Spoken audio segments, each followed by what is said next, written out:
Sir, Shekhawati हलचल channel में आपका स्वागत है। अभी झुंझुनू विधानसभा क्षेत्र में विधानसभा उम्मीदवार की सीटें खाली है। इसमें अभी चुनाव आने वाले हैं, तो इसमें चुनाव आने में आपकी कांग्रेस की पार्टी क्या दावेदारी करेगी? किस तरह से आप चुनाव को विजय बनाएंगे? आपकी आकांक्षाएं क्या है?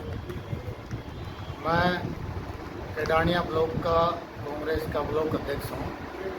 हमारे विधानसभा में 2 ब्लॉक हैं, झुंझुनू और केडानिया, और दोनों ब्लॉकों में हमने मंडल स्तर पर और बूथ स्तर पर कार्यकर्ताओं से संवाद करने का एक कार्यक्रम शुरू कर रहे हैं। जहाँ भी हम जा रहे हैं एक ही बात आ रही है जो लोकसभा चुनाव से पहले चल रही थी। यदि बृजेंद्र जी ओला को यहाँ से टिकट दी जाएगी कांग्रेस के द्वारा, तो झुंझुनू में राजस्थान की पहली सीट कांग्रेस की लोकसभा में जीत करके जाएगी। आज वही बात जब जहाँ भी हम जा रहे हैं, बूथ पर जा रहे हैं, गांव में जा रहे हैं, मंडल स्तर पर कार्यकर्ताओं की संवाद कार्यक्रम में परिचर्चाएं हो रही हैं। सब लोग एक ही बात सोच रहे हैं कि कांग्रेस यदि जीतने के लिए टिकट दे रही है और जिताऊ कैंडिडेट यदि कोई है, तो वो ओला परिवार जो इस जिले की नई राजस्थान की पहचान है कांग्रेस की, जिसका बहुत अच्छा बैकग्राउंड है, एक ईमानदार सरल स्वभाव के मिलनसार व्यक्तित्व के रूप में सम्माननीय सांसद महोदय जो राजस्थान सरकार में मंत्री रहे हैं, स्वर्गीय पद्मश्री शीशराम जी ओला, जिनका नाम गली गली में छोटे बच्चे से बूढ़े तक जुबान पर है। सब लोग यही चर्चा कर रहे हैं कि इससे अच्छा कोई उम्मीदवार इस परिवार से मजबूत हो नहीं सकता। और मैं समझता हूँ ज़्यादातर लोगों में जुबान पर अमित ओला का नाम आ रहा है। पार्टी क्या सोच रही है, किनको टिकट देगी, ये तो प्रत्याशी पार्टी जो हाईकमान है वो तय करेगी।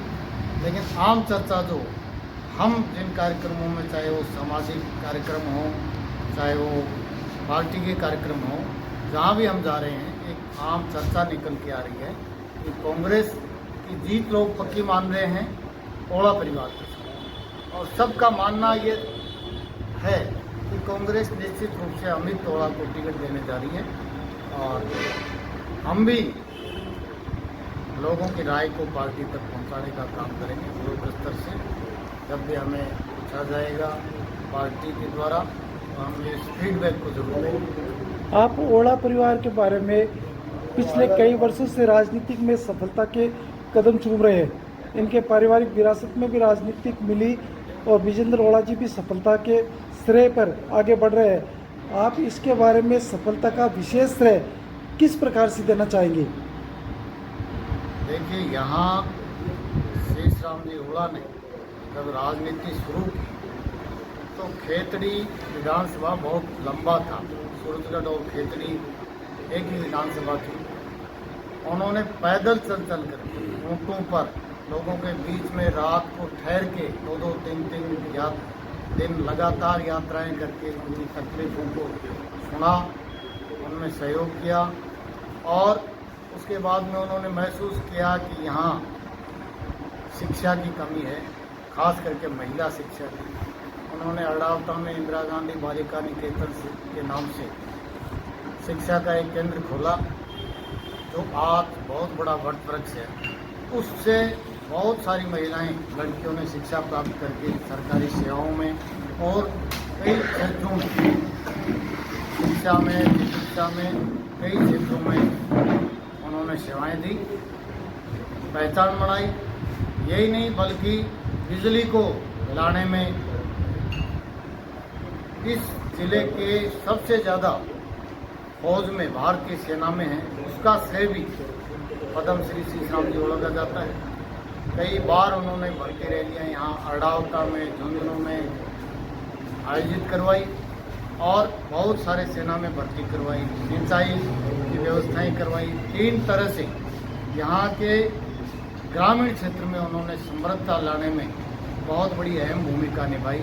सेना के माध्यम से, सरकारी सेवाओं में, शिक्षा के माध्यम से और उससे लोगों में एक जागृति आई। उसके बाद में उनके सुपुत्र ब्रजेंद्र जी ओला झुंझुनू से विधायक बने और उन्होंने उन्हीं के पद चिन्हों पर चलते हुए एक ऐसी छाप छोड़ी कि राजनीति में भी ईमानदारी, सरलता, ऐसे व्यक्तित्व की पहचान बन सकती है। तो उनकी एक अलग पहचान है इस जिले में नहीं, राजस्थान में, राजस्थान की विधानसभा में एक ईमानदारी की, सरल व्यक्तित्व की और विकास के कामों की जो निरंतरता और इतनी ज़बरदस्त विधानसभा में आप देखें, चाहे वो स्वास्थ्य की सेवाएं हों, चाहे सड़क सेवाएं हों, चाहे दूसरी शिक्षा की सेवाएं हों, हर क्षेत्र में उन्होंने बहुत बड़े काम किए और वही लाभ आज मिल रहा है। जहाँ भी आप जाएंगे लोग यही कहेंगे कि इनके मुकाबले में वर्तमान में राजस्थान में कोई तुलनात्मक दृष्टि से देखें तो सार्वजनिक क्षेत्र में जो पब्लिक के बीच का नेता है वो निश्चित रूप से इनकी पहचान।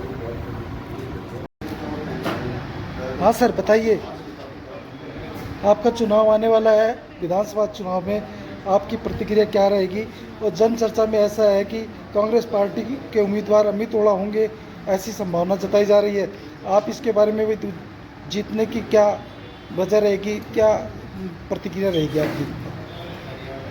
देखिए, जैसा कि हम सबको विदित है कि आदरणीय सांसद ब्रजेंद्र जी ओला यहाँ से विधायक थे। उनके पश्चात उनके लोकसभा में जाने के बाद ये सीट रिक्त घोषित हुई है। हम संगठन के आदमी हैं, हमने मंडल स्तर पे कार्यक्रम किए हैं, बूथ स्तर पे जा रहे हैं। आदरणीय ब्रजेंद्र जी ओला ने हमें निर्देशित किया कि भाई लोगों की राय लो, वो खुद भी बीच में रहे। हमने एक एक कार्यकर्ता की पूरे विधानसभा स्तर पे राय ली है। एक एक कार्यकर्ता ने अक्सर से ये कहा है कि आदरणीय ब्रजेंद्र जी ओला जिसे टिकट देंगे वो हमें सर्वमान्य है।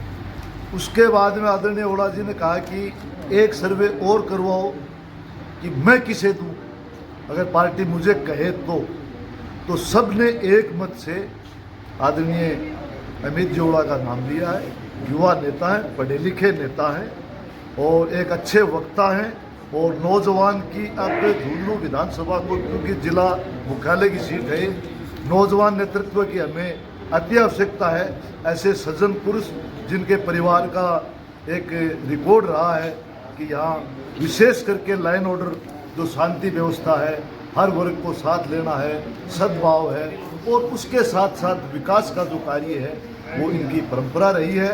इन्होंने, इनके दादा पद्म श्री शीशराम जी ओला ने हर दिल अजीज नेता थे। वो बाद में इसी विधानसभा से 4 बार इनके पिताश्री विधायक रहे और अब जनता की इच्छा है कि उसी परिवार को हम ये सीट दें ताकि हमारी शांति, भाईचारा, अमन, विकास और सौहार्द बना रहे। और कांग्रेस पार्टी को हमने हमारी मंशा बता दी है। बाकी पार्टी नेतृत्व जो तय करेगा, हमारे नेता तय करेंगे, हमारे आदरणीय सांसद ब्रजेंद्र जी ओला तय करेंगे, वो हमें सर्वमान्य है। चुनाव की जहाँ तक सवाल है, चुनाव कांग्रेस को जनता वोट दे चुकी थी। मैं चुनाव में 5 साल के लिए, तो वोट तो जनता ने दिया हुआ ही है, बस एक ये रिक्त पद है, इसको भरना है।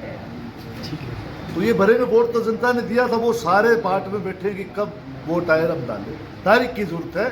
चुनाव डेफिनेट जीतेंगे। और अब की बार एक और बता देता हूँ, आप इस बात को प्रमुखता से छापना कि 50,000 प्लस से अमित ओला चुनाव जीतेगा, ये मेरी गारंटी है। ठीक।